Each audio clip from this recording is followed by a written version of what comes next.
Olahraga Nasional Aceh Sumut 21 tahun 2024, pemerintah Aceh Jaya akan menyambut obor api PON. Berbagai persiapan dilakukan warga dan juga pemerintah setempat dengan menginstruksikan semua pihak untuk memasang pernak-pernik sepanjang jalan dan kantor. Pemerintah Aceh Jaya telah menyerukan kepada seluruh instansi pemerintah, kepada para camat dan geci untuk mendukung kegiatan PON ke-21 Aceh Sumut dengan memasang umbul-umbul maupun spanduk di pintu gerbang dan jalan gambung masing-masing. Kabupaten Aceh Jaya merupakan salah satu daerah yang akan dilewati rute api PON yang direncanakan akan dilaksanakan pada tanggal 27 Agustus 2024. Dalam memeriahkan rute api PON di Aceh Jaya, pemerintah bersama masyarakat setempat akan menyambutnya dengan meriah yang turut melibatkan berbagai pihak, baik unsur ASN, siswa, dan masyarakat. Penjabat Sekda Aceh Jaya Asyari menyampaikan bahwa pihaknya bersama dengan masyarakat akan menyambut rute api PON dengan sebaik mungkin sehingga PON bisa berlangsung dengan sukses dan lancar.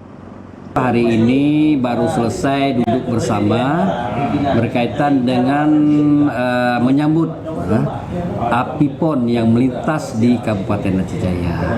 Karena salah satu kabupaten yang melintas adalah Aceh Jaya setelah api PON dari Sabang langsung ke Aceh Jaya. Dalam hal ini, pemerintah Aceh Jaya beserta seluruh jajaran di Aceh Jaya menyambut baik dan berupaya untuk kita meriahkan, kita semarakkan api PON, baik penyambutan di Grute dan pelepasan di perbatasan Melabuh Aceh Jaya. Telah mempersiapkan penyambutannya di perbatasan Grute dan upacara penyambutan di kantor Bupati Aceh Jaya. Kemudian juga para camat, unsur Muspida, Buspika, para kepala desa. Dalam hal ini semuanya semangat untuk kita meriahkan. Pemerintah Aceh Jaya sangat optimis dalam melaksanakan penyambutan dan kirap api PON ke-21 Aceh Sumut 2024, sehingga diharapkan semua pihak dapat memasang umbul-umbul di sepanjang desa dan jalan. Dari Aceh Jaya, Musliadi, TVRI Aceh melaporkan.